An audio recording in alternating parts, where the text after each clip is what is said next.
자, 영화 국제시장의 흥행으로 과거 파독 근로자에 대한 관심이 높아지고 있습니다. 자, 그런가 하면 오늘 박근혜 대통령은 파독 근로자들에게 편지를 보냈다고 하는데요. 어떤 내용인지 이남희 팀장과 함께 자세히 알아보겠습니다.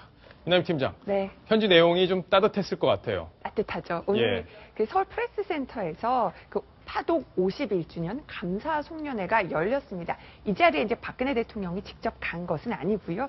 정종섭 행자부 장관이 참석을 해서 박근혜 대통령의 그 편지를 직접 전달했습니다. 지금 내용이 나오고 있는데요. 자, 60년대 그 파독 근로자분들께 이렇게 편지를 띄우면서 그 광부, 간호사, 간호조무사가 이역만리 독일로 간 것은 가난한 조국을 구하기 위한 헌신이었고 조국 근대화를 이루는 희망의 불씨였습니다. 이렇게 편지를 전했습니다. 아버지 박정희 전 대통령도 편지를 보냈었죠. 그렇죠. 50여 년 전, 그러니까 1968년에 바로 그 파독 광부들에게 이렇게 편지를 띄운 적이 있는데 그 딸이 대통령이 되어서 다시 한번 이렇게 편지를 띄우는 또 의미도 있습니다.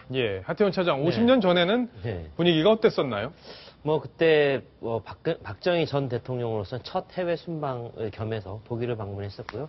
그 자리에서 굉장히 아름다운 가슴에 뭉클한 장면들이 많이 연출됐습니다. 당시 박정희 전 대통령, 유경수 여사, 그 현지에 파견된 그런 광부들, 그다음에 간호사분들을 만나서 접견 자리를 가질 수 있었는데요. 그 자리에서 어떤 애국가를 부르면서 뜨겁게 눈시울을 붉혔던 장면 지금 보이시죠? 네, 유경수 여사가 저 동포들을, 파독 광부들, 그다음에 간호사분들과의 어떤 저런 재회에서 너무나 감동하면서 눈물을 흘리는 장면 보시고요. 얼마나 가슴이 짠했겠어요. 저분들의 희생이 결국 오늘날의 조국의 근대화, 어떤 눈부신 발전의 밑거름이 됐다는 건 의심의 여지가 없고요. 당시 박정희 전 대통령도 저 모습을 보면서 내가 고국으로 돌아가면 더 잘해야겠다. 우리나라를 반드시 근대화시켜서 다시는 우리 국민들이 저런 해외까지 나와서 고생하는 것 없도록 해야 되겠다. 그런 각오를 많이 다졌다고 합니다. 자, 저런 근로자들의 힘 때문에 오늘의 대한민국이 있지 않나 이렇게 생각이 되는데 지금 영화, 저 파독 근로자들을 다룬 영화죠. 영화 국제시장이 지금 개봉 10일 만에 300만을 넘었던데 지금 패널들 중에는 보신 분 있으세요? 답이 없네요. 봤습니다. 저도 아직 못 봤습니다. 죄송합니다. 자, 어떤 영화인지 사실 시청자들도 좀 궁금하실 텐데 영상을 보시면서 저희가 이야기를 이어가겠습니다. 자, 지금 바로 저 영화인데요. 자, 지금 광부들이 채굴 작업을 하는 모습들이 지금 나오고 있네요. 자, 이동희 차장. 이 영화 어떤 이야기인지, 어떤 영화인지 짧게 소개를 좀 해주시죠. 한국의 아픈 역사를 많이 담고 있죠. 1950년대부터 1980년대까지 한국사의 주요 부분을 다루는데요. 이 조금 전에 소개시켜드렸던 것처럼 이 파독 광부 이야기도 나옵니다. 이 주인공인 황정민 씨가 20대 때 독일로 가서 광부로 일을 하게 되고요. 거기에서 이 간호사로 또 일을 하고 있던 이 김윤진 씨를 만나서 부부로 연을 맺고 살아가는 그런 이야기들을 하고 있는데요. 실제로도 이 한국 파독 연합회장을 맡고 있는 하대경 씨 그리고 한국 카운터 테너 연구소장 박혜준 씨는 당시에 실제 파독 광부와 간호사 출신으로 만나서 부부연을 맺었습니다. 지금 싸우다가도 할아버지가 눈길을 주니까 바로 일어나서 국기에 대한 경례를 하는 모습인데 저 당시에는 아주 흔하게 볼 수 있는 그런 모습이었죠. 그렇죠. 저런 장면들 때문에 이제 당시를 추억하는 분들이 많이 보고 있는데요. 실제 이 파독 광부와 간호사 출신이었던 분들이 저 영화들을 먼저 보신 분들이 상당수 있는데 당시의 상황을 너무 잘 묘사를 했다. 이런 평가를 내리면서 사람들의 호응을 받고 있는 것 같습니다. 그렇군요. 자, 지금 또 띵동 벨이 울렸습니다. 시청자 질문이 도착했는데요. 같이 한번 보겠습니다.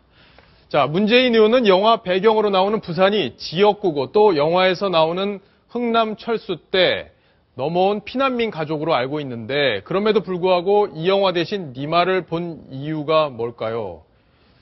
이런 것까지 어떻게 시청자분 생각하셨는지 모르겠는데 이건 누가 답변해 주실까요? 제가 답을 한번 해볼까요? 정치인들이 이제 영화를 보는 행위도 이제 정치 행위의 어떤 연장선상에서 볼 때 문재인 의원 지난 주말에 영화를 한 편을 보려고 했는데 상당히 고심을 많이 했다고 합니다.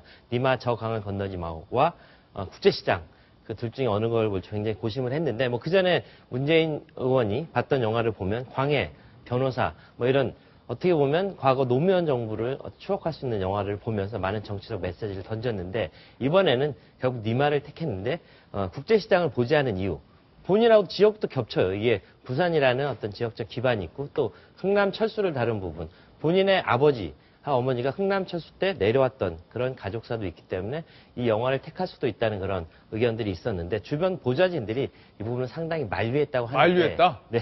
예. 네, 뭐 이 부분을 제가 명확히 설명 어떻게 드릴지 모르겠지만 어쨌든 야권 일각에서는 자, 저 영화는 우파 영화다. 자, 그러니까 어떤 보수층들이 좋아하는 영화인데 굳이 문재인 의원이 야권을 대표하는 문재인 의원이 저런 보수 영화를 볼 필요가 있겠느냐 이런 얘기를 했다는데 예. 그 부분에 대해서 한번 이남이 아니 근데 이제 그건 이제 그런 해석들이 있는데 저는 좀 문현 안타까운 게 꼭 두 국민 정치하지 말자고 하시면서도 박정희 전 대통령 묘역은 참배를 끝까지 안 하시고 박정희 정부 당시 그 당사자들 어떤 반성이 있어야 묘역을 참배할 수 있다고 했는데 공교롭게도 이 국제시장이라는 영화도 이제 일각에서는 박정희 정부를 좀 미화하는 어떤 보수층을 결집시키는 영화 아니냐 이런 얘기가 나오면서 아무래도 이제 크리스마스에 보기 좋은 부부가 보기 좋은 니마 저강을 건너지 마오라는 네. 영화를 봤다 이런 얘기를 하는데 오히려 문재인 의원이 국제시장을 봤더라면 오히려 또 반대로 해석하면요 중도층 보수층까지 좀 더 또 지지층을 확대할 수 있는 정치적 계산으로도 보일 수 있었다 저는 이런 생각도 듭니다. 예, 뭐 소득도 적지 않으니 있었을 네. 텐데 박근혜 대통령도 과거의 민주화 세력과 손을 잡기 위해 노력해야 되지만 또 과거의 민주화 세력도 이 선진국으로 만든 데 밑거름이 됐던 보수 세력과도 적극적으로 또 손을 잡을 필요가 있지 않나 이렇게 생각합니다. 결국에는 국가의 큰 지도자가 될 분들이기 때문에 우리가 이런 기대를 하는 게 아닌가 싶습니다. 자, 이번 소식 여기까지 마무리를 하겠습니다.